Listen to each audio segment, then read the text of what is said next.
I'll never forget the sound of my own voice whispering hello into the darkness, only to be met with an identical response. It was a phrase that would haunt me for the rest of my life, a phrase that would make me question my own sanity. I'd been planning this solo trip to Big Lonely Doug, a giant Douglas fir in British Columbia, for months. The idea of being alone in the wilderness, surrounded by nothing but trees and wildlife, was both thrilling and terrifying. I'd packed my backpack with all the essentials: food, water, a tent, and a sleeping bag. I set off early in the morning, eager to reach the tree before sunset. As I trekked deeper into the forest, the trees grew taller and the silence thicker. I felt a sense of awe at the sheer size and beauty of the trees. I'd been walking for hours, and the light was beginning to fade. I knew I had to find shelter for the night. That's when I stumbled upon the cabin. It was small and weathered, with a corrugated iron roof and a wooden door that looked like it hadn't been opened in years. I approached it cautiously, calling out to see if anyone was there. The only response was the creaking of the old wooden structure. I pushed open the door and stepped inside.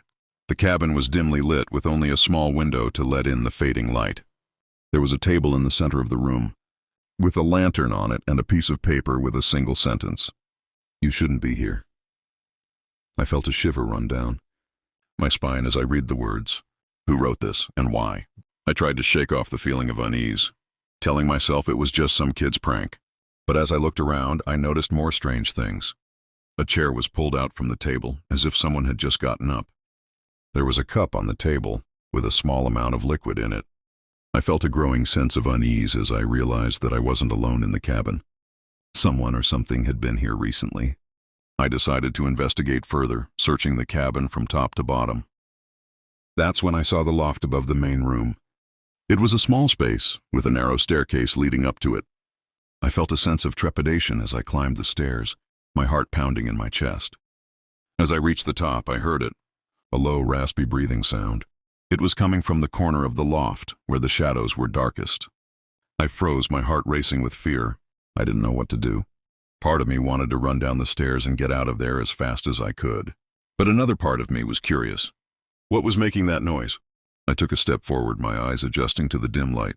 That's when I saw the shadow. It was a dark shape looming in the corner of the loft. I couldn't make out any features, but I knew it was watching me. I tried to speak, but my voice caught in my throat. I was paralyzed with fear, unable to move or speak. The breathing sound grew louder, and I felt like I was going to pass out. Suddenly, the shadow moved. It took a step forward, and I saw a glimpse of something dark and featureless. I turned and ran, tumbling down the stairs and out of the cabin. I didn't stop until I was back at my car, speeding away from the forest as fast as I could. I'll never go back to that cabin again. I'll never forget the sound of that breathing, or the feeling of being watched. It was a solo trip that I'll never repeat.